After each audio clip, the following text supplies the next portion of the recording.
이해할 수 없는 고난이 찾아올 때라는 제목으로 우리 말씀의 은혜를 같이 나누겠습니다. 오늘 욥기서 42장 1절에서 6절까지 말씀을 읽었는데요. 우리가 얼마 전까지 욥기 말씀을 새벽에 우리가 묵상하면서 다루었습니다. 그 말씀을 기준으로 해서 우리 종합 정리하면서 이해할 수 없는 고난의 문제에 대해서 우리가 어떻게 이해하고 받아들여야 되는가 하는 것들을 다시 정리하는 시간이 될 수 있기를 바랍니다. 우리 얼마 전에 사랑하는 우리 최윤숙 권사님이 하나님의 부르심을 받으셨습니다.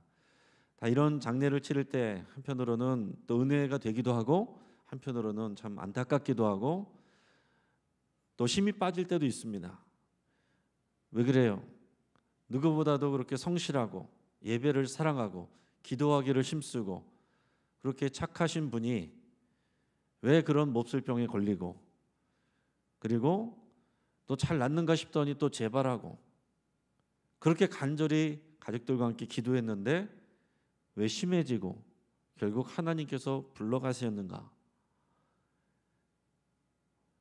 여러분 이 가운데서 이것을 잘 이해하지 못하고 해석하지 못하면 시험 듭니다. 그러면 다 소용없네. 열심히 기도하는 거 소용없네.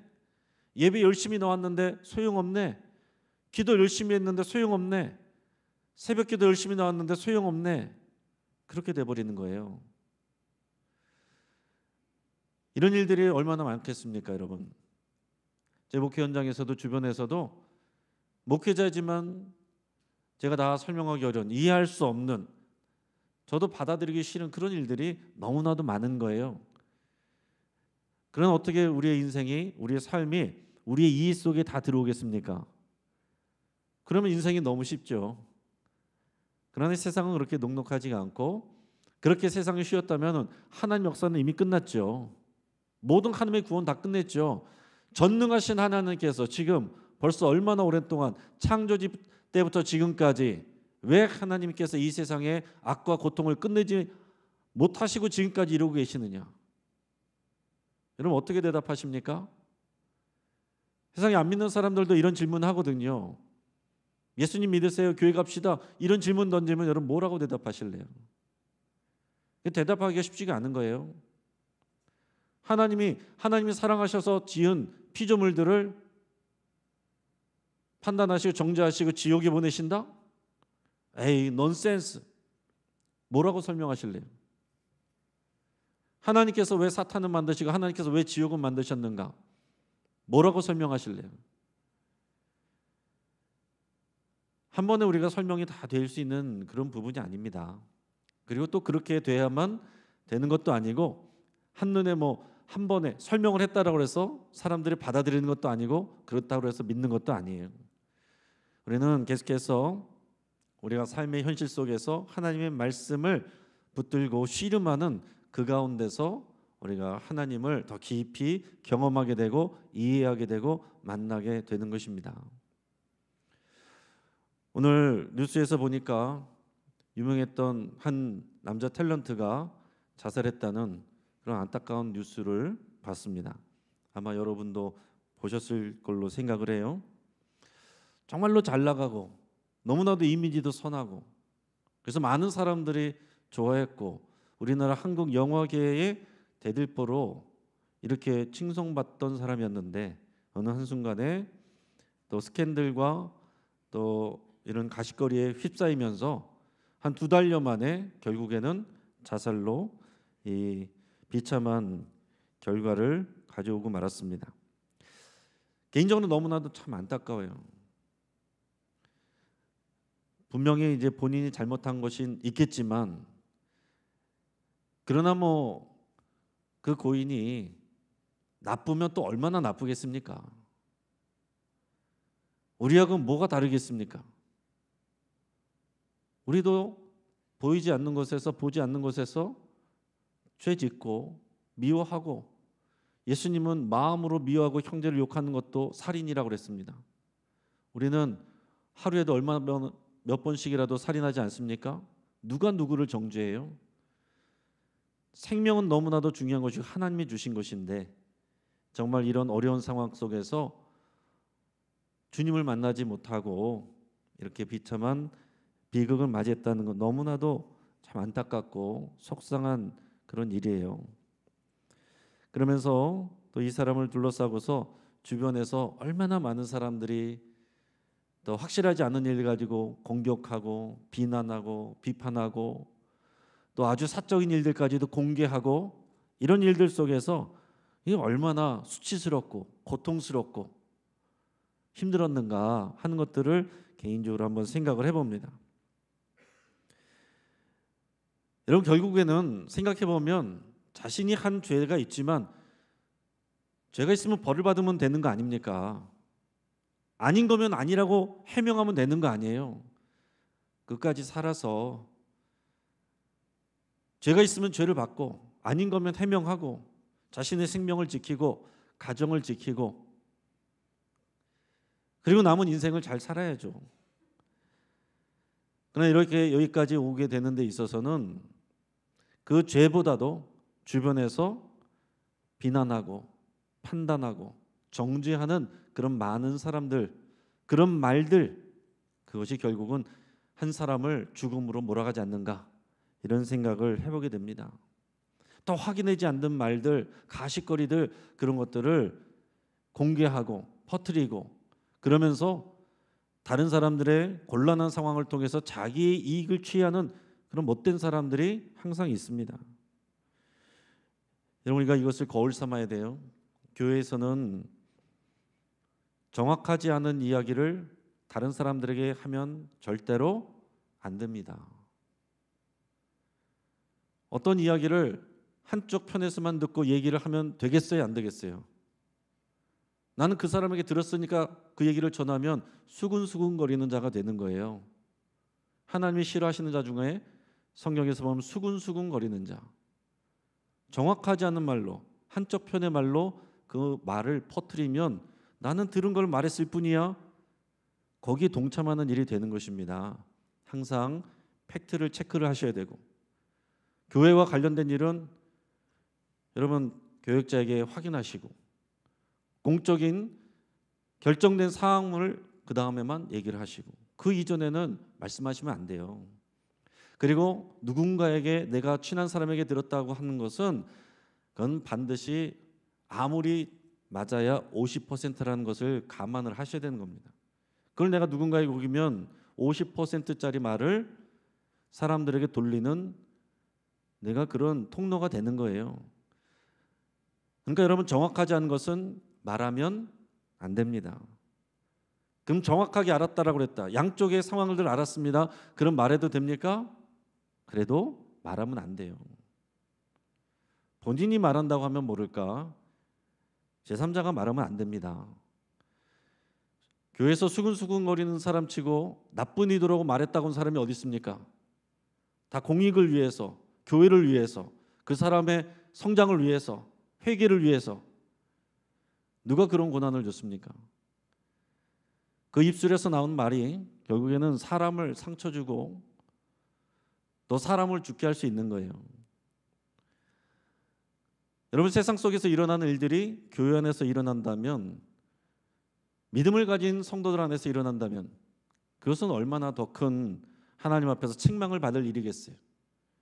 주님을 모르는 사람이면 그런다고 할지라도 주님을 알고 모든 평화와 화목을 위해서, 용서와 또 하나님을 위해서 십자가 지신 예수 그리스도를 믿고 구원받았다는 사람들이 상하고 찢고 찢어지는 말을 하고 진리가 아닌 말을 할 때에 그 책망을 어떻게 받겠냐고요. 여러분, 이런 상황들 속에서 우리가 반면 교사를 삼으면 좋겠습니다. 그러면서 생각을 해보는 거예요.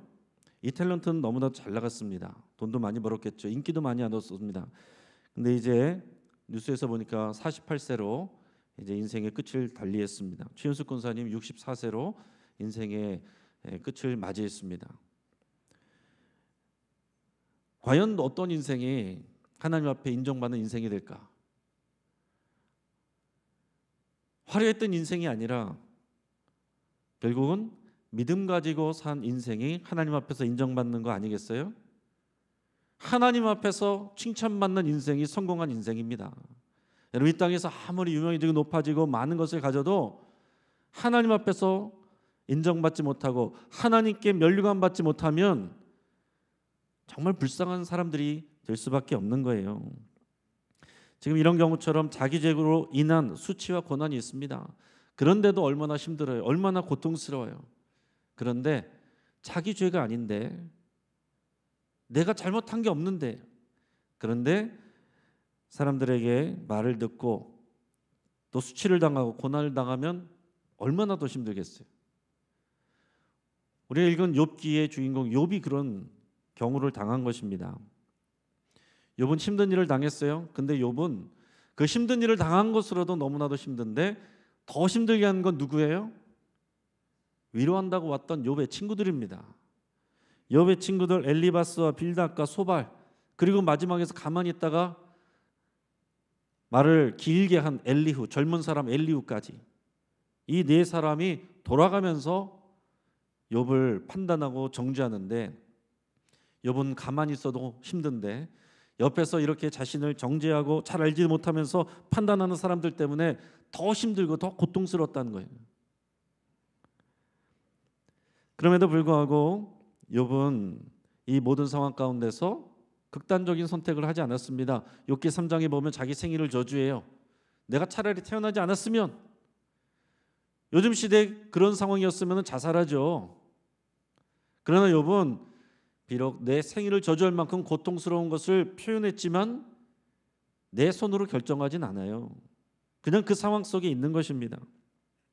그러면서도 어려운 상황이었지만 욥이 고백한 그 고백의 내용들은요, 정말 그 욥이 얼마나 성숙한 사람이었는지를 우리가 알 수 있게 합니다. 욥은, 그러나 욥의 친구들은 맞는 말로 욥을 상처 줬어요. 그래서 여러분, 우리가 아는 말들 중에, 성경 말씀 중에 우리가 좋아하지만 그러나 그게 결국 좋은 말이 아닌 경우들이 있습니다. 욥기 8장 7절에 보면 내 시작은 미약하였으나 내 나중은 심히 창대하리라. 이 말씀 사람들 다 좋아하고 액자에다가 다 가게마다 하고 축복해주고 그러지만, 이 말은 빌닷이 욥을 훈계하고 판단하면서 했던 말이에요. 너 빨리 회개해라. 네가 잘못해서 벌 받은 거니까 회개해라. 그러면 내 시작은 미약하지만 하나님께서 나중에 네가 회개하면 창대하게 할 거야. 이 말을 듣고 욥이 힘을 얻었어요? 용기를 얻었어요? 더 상처받는 거예요. 좋은 말로도 상처를 줍니다. 여러분, 그거를 아셔야 돼요. 내가 맞는 말 했다고, 좋은 말 했다고, 성경적인 말을 했다고 다 되는 게 아니에요. 욥기 22장 21절에 보면 이런 말씀이 나옵니다.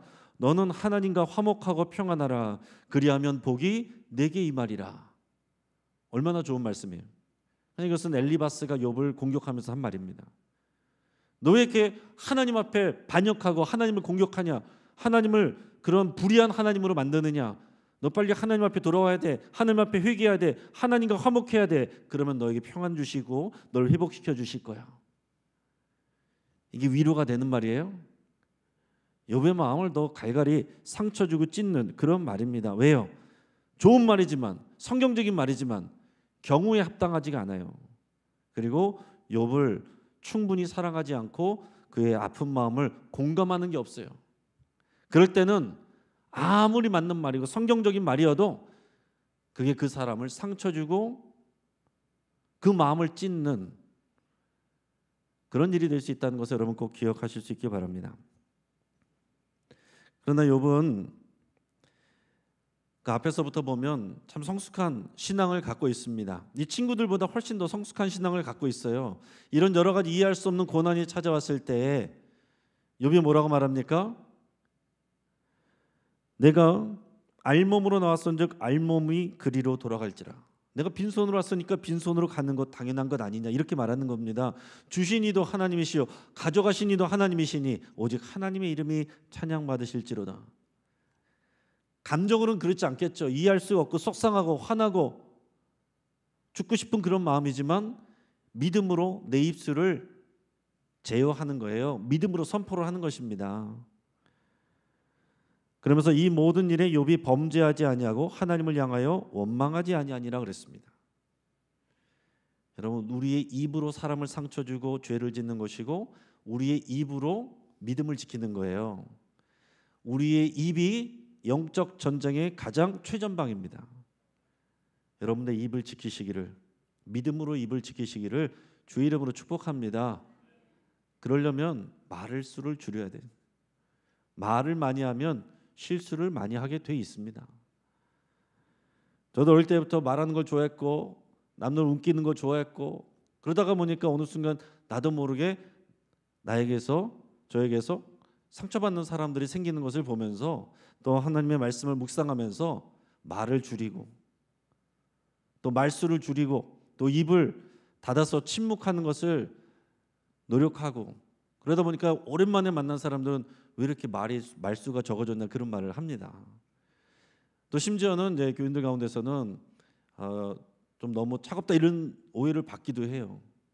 그러나 말을 많이 해서 오히려 실수하고 또 상처를 주는 것보다 차라리 말수를 줄이는 게 더 낫다라는 얘기입니다. 사람들이 다 그런 얘기 하잖아요. 교회에 말이 너무 많아. 말수를 줄여야 됩니다. 누가 줄여야 돼요? 따라하겠습니다. 내가 줄이면 돼요. 누가 줄여야 되는데 누구 떠올리시면 안 됩니다. 그러면 여러분들이 회개하셔야 돼요. 누구 떠올랐다, 다른 사람이 떠올랐다, 그게 아니라 내가 줄여야 돼. 내가. 자, 그런데 이 욥기를 다 하고서 엘리후까지 이렇게 얘기를 하고 나서 참 욥이 힘들었는데 결국에 하나님이 나타나시고 등장하십니다. 폭풍 속에서 하나님이 등장하셔서 지금 이해할 수 없는 고난 가운데 있는 욥, 그리고 그것을 이해하지 못하고 욥을 비난한 친구들, 그들에게 하나님이 나타나셔서 이 이해할 수 없는 고난에 대해서 어떻게 설명하시는 줄 아세요? 뭘로 설명하시는 줄 아십니까? 따라하겠습니다. 창조세계. 여러분 이걸 아셔야 돼요. 이게 욥기를 이해하는 핵심이에요. 창조세계. 하나님이 만드신 이 창조세계는 앞에 친구들이 한 말은 모두 뭐냐면 규범적 지혜예요. 인과응보적 지혜. 그것은 뭡니까? 하나님을 잘 믿으면 하나님이 복 주시고, 하나님의 말씀에 불순종하면 어리석은 자고 악한 자고 벌을 받는 거예요. 이게 인과응보적인 규범적 지혜인데 성경적인 내용이죠. 그러나 그게 다가 아니거든요. 인과응보, 원인과 결과에 따르지 않는 일들이 얼마든지 세상에 있는데 대표적인 것이 바로 하나님의 창조세계입니다. 여러분, 우리가 열심히 일했기 때문에 하나님이 세상을 창조하셨어요? 여러분들이 신앙생활 열심히 해서 하나님이 태양을 만드셨습니까? 땅을 만드셨습니까? 바다를 만드셨습니까? 짐승들을 지으셨습니까? 아니거든요. 하나님이 그냥 만드신 거예요. 하나님의 선하신 뜻을 따라서. 이거는 그 하나님이 하신 일에 대해서 우리가 관여할 수 있는 부분이 하나도 없는 겁니다. 하나님이 그냥 하신 거예요. 우리가 어떤 영향을 끼칠 게 없고 하나님이 알아서 하신 일이고 하나님의 뜻이기 때문에 그것은 원인과 결과로 설명할 수 없는 일이라는 겁니다. 그래서 하나님께서 그런 말씀을 하는 거예요. 욥에게 계속해서 너 생각해봐라. 내가 이 하늘의 별들과 해와 달들을 지을 때 너 뭐 했니? 네가 그것을 결정했니? 이 바다 가운데 육지를 세우고 그 경계를 세워서 파도가 그 이상으로 넘어오지 못하게 하는, 이건 내가 한 거지 네가 했어? 아니잖아요. 아무것도 한 게 없습니다. 이 세상에는 우리가 알지도 못하고 관여할 수 없는 그런 창조세계의 일들이 너무나도 많다는 거예요.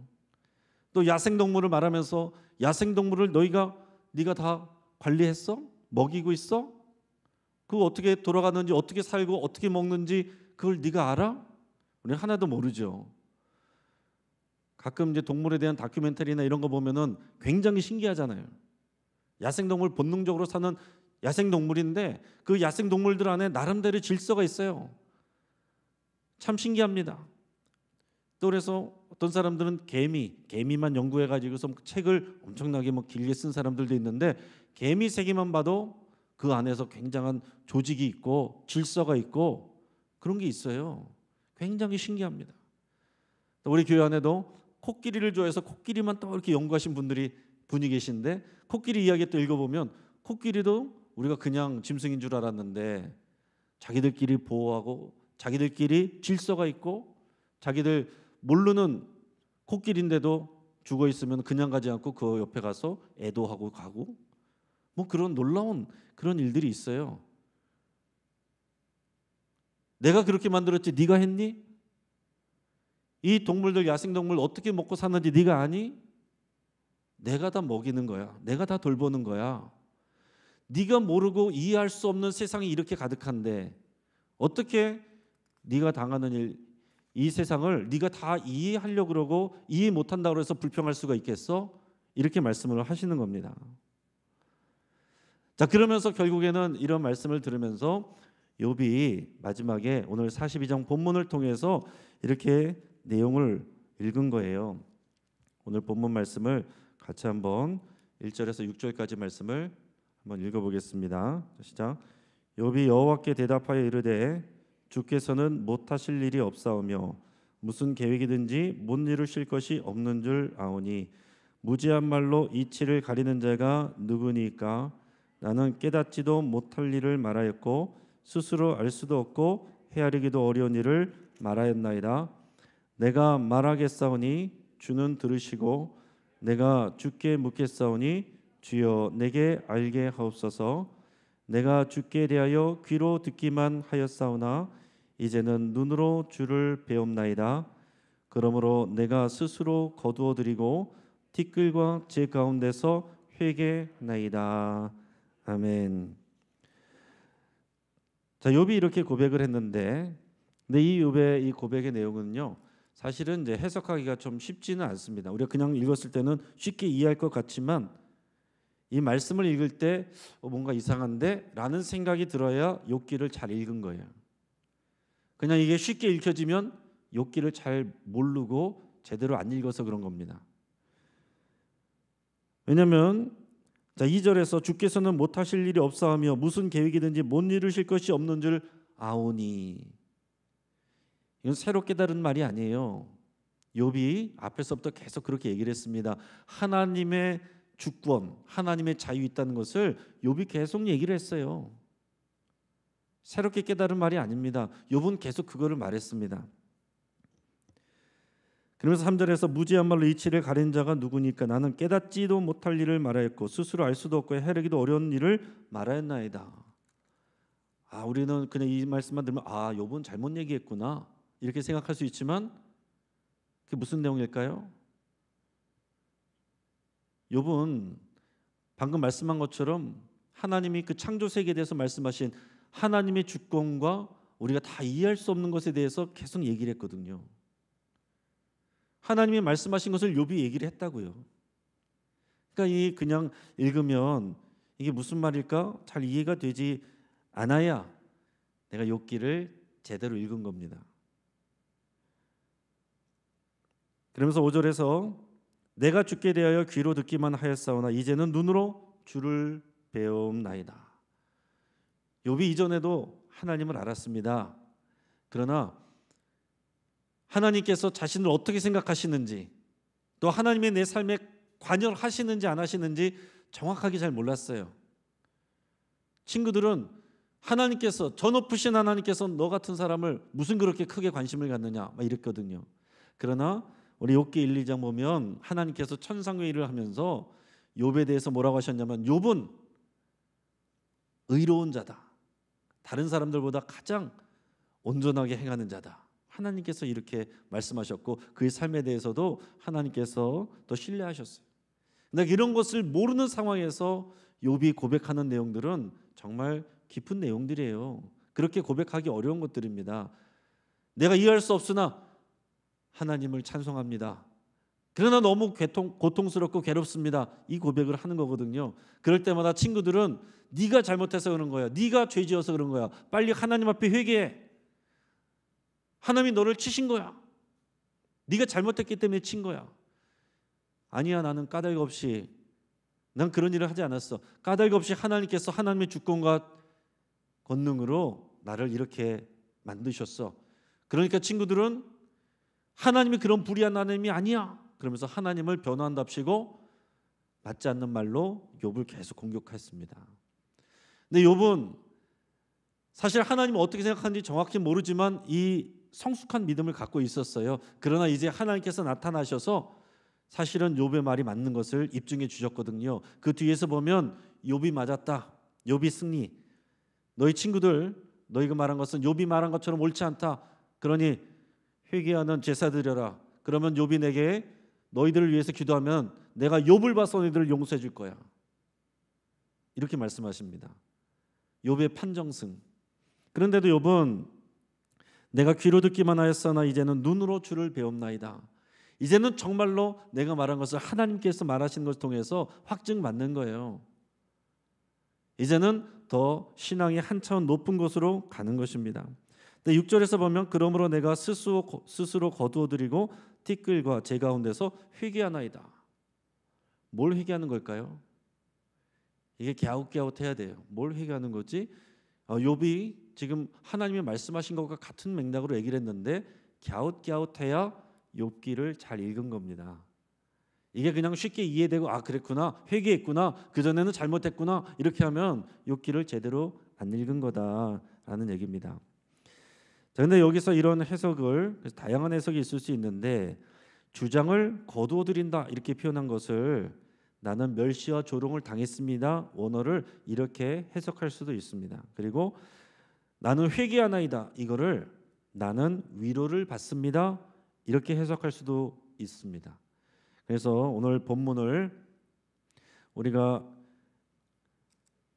읽으면서 갖게 되는 선입견을 내려놓고 다시 재번역하면 이렇게 말할 수 있어요. 잘 들어보시기 바랍니다. 하나님이 모든 것을 하실 수 있으며 하나님의 뜻이라면 그 누구도 막을 수 없다는 것을 저는 잘 알고 있습니다. 알지도 못하면서 당신의 뜻에 대해 함부로 이야기한 사람이 대체 누구입니까? 그래서 저는 말했던 것입니다. 저는 모른다고요. 인간의 이해 능력을 벗어나는 당신의 놀라운 일들은 저로서는 알 수 없는 것이라고 저는 줄곧 말해왔습니다. 제발 제가 하는 말을 잘 들어주세요.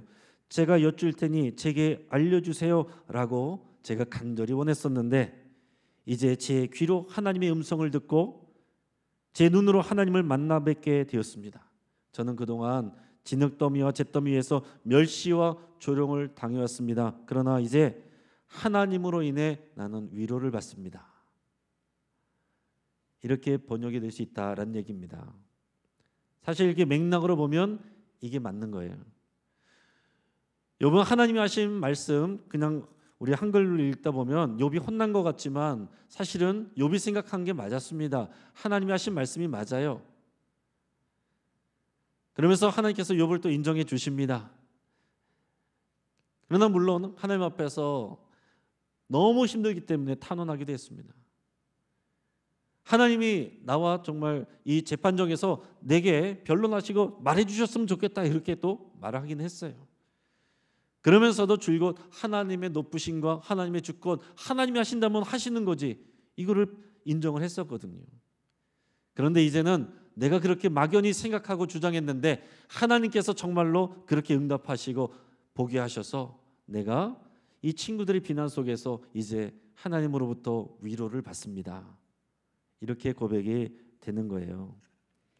자, 이 욥에 대해서 여러분 우리 정리를 하면 욥은 인과응보적인 사람이었습니다. 규범적인 지혜를 따른 사람이었어요. 말씀을 사랑하고 하나님을 사랑하고 그 말씀으로 자기의 가족을 잘 보살피고 이웃들, 어려운 사람들도 돌보는 그런 선한 사람, 의로운 사람이었습니다.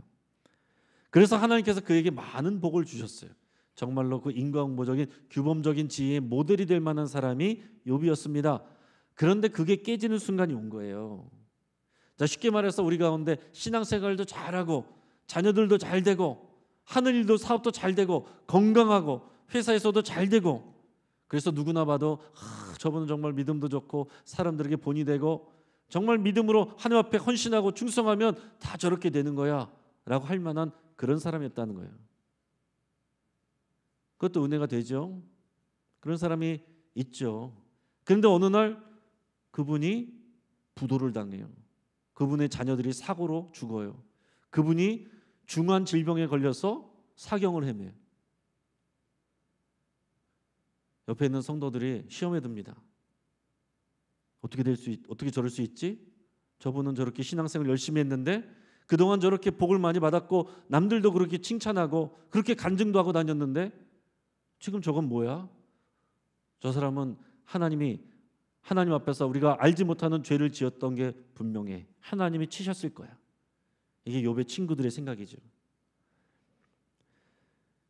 자, 욥은 자신의 죄의 결과라고 생각할 수 없는 상황에서 이해할 수 없는 연속된 고난을 당했고 그것을 다 알지도 못하면서 친구들이 말하는 비난과 판단과 훈계를 계속 들었습니다. 그래서 마음이 계속 상해요. 욥은 인과응보적인 규범적 지혜를 뛰어넘는 그럼에도 불구하고 신앙의 고백을 했다고 그랬습니다. 주신 자도 하나님이시오 거두가신 자도 하나님이시오니 오직 하나님이 찬송 받으실지어다. 죄를 뒤집어쓰고 울면서 하나님을 예배했다라고 그랬어요. 여러분, 우리가 잘 되고 기쁠 때 하나님께 예배하고 힘들고 어려울 때 아우 남들 보기 부끄러워 교회 안 나오고 믿음이 아닙니다. 욥기를 잘 읽으시기 바래요. 그래서 우리가 더 높은 성숙된 그런 신앙의 단계로 가야 됩니다. 자, 욥은 하나님이 자신에 대해서 관심이 없으신가 이렇게 생각을 했었어요. 내가 그런 믿음은 갖고 있지만 혹시 하나님께서 내게 관심이 없는 거 아닐까? 이런 생각도 한 적이 있습니다. 그러나 하나님께서 결국은 응답하셨어요. 나타나셨습니다. 그래서 너무나도 기쁜 거예요. 위로를 받는 것입니다. 내가 귀로만 듣기는 했는데 이제는 내 눈으로 주님을 바라보고 내가 정말로 확신을 얻고 응답을 받았습니다. 뿐만 아니라 그 뒤에 하나님께서 이전보다도 더 좋은 그런 은혜와 복을 다 주셨습니다. 욥기의 주제는 믿음으로 인내했더니 더 큰 은혜와 복을 주셨다가 아니에요. 그렇게 되면 어떻게 됩니까? 욥의 친구들이 말한 인과응보적인 그런 신앙이 돼버리는 거죠. 안 주셨어도 그 뒤의 것을 회복시키지 않았어도 욥은 은혜를 받은 사람입니다. 의미가 있다는 거예요. 그러니까 욥기를 통해서 우리가 알아야 될 것은 뭐냐면 이해할 수 없는 고난이 왔을 때 우리 믿음을 통해서 이 믿음을 빨리 극복하고 이 문제가 해결되는 것, 그게 믿음의 결과가 꼭 아닐 수도 있다는 것입니다.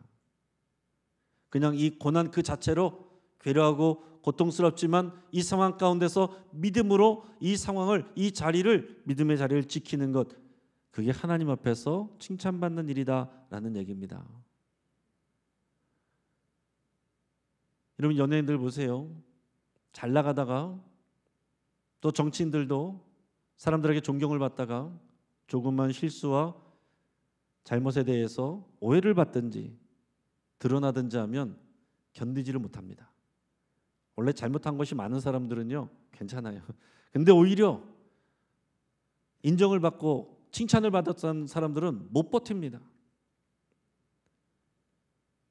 그래서 극단적인 선택을 하는 사람들이 지금 언론에만 벌써 몇 번 나왔습니까? 이 젊은이들이 다 그런 것들 따라한단 말이에요. 그게 마치 의로운 것처럼, 자신의 의로움을 입증하는 것처럼 사람들이 그렇게 생각하고 따라갑니다. 아니거든요. 비난받고 오해받아도 그 자리를 지키는 것, 계속 내 병이 기도하는데도 안 낫고 있는데도 그 믿음의 자리를 지키는 것, 그게 잘하는 겁니다. 물론 하나님께서 그래서 고쳐주실 수도 있어요. 회복시켜 줄 수도 있습니다. 그래서 우리가 하나님께 영광 돌릴 수도 있습니다. 안 그럴 수도 있다는 거예요. 그럼 안 그랬을 때가 중요한 거죠. 안 그랬을 때 그러면 뭐가 문제가 있느냐? 문제가 없습니다. 여러분, 우리는 하나님이 허락하신 이해할 수 없는 고난을 피해야 될 것으로만 생각하는 상황에서 주로 신앙생활을 합니다. 그러나 하나님이 주신 욥기에서 가르쳐 주시는 것은 이해할 수 없는 고난, 그것도 주 안에서 있으면 의미가 있고 그 어려움과 고통 속에서 믿음으로 견뎌내는 것, 힘들면 우리가 때로는 한탄을 하더라도 하나님께 쏟아내면서 그 자리를 지켜내는 것, 그게 하나님 앞에 칭찬받을 일이고 결국엔 하나님 앞에서 면류관을 받고 상급을 받게 된다는 얘기입니다.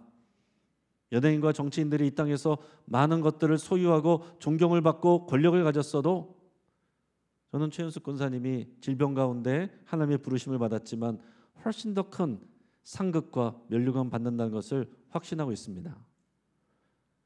그거를 보시길 바래요. 그래서 우리 최현석 권사님의 죽음을 불쌍하게 보는 것이 아니라 그 상황 가운데서도 예배 자리를 지키고 기도 자리를 지키고 봉사하는 자리를 피하지 않았던 여러분 그 믿음을 기억하시고 따라갈 수 있기를 주의 이름으로 축복합니다. 같이 한번 기도하겠습니다.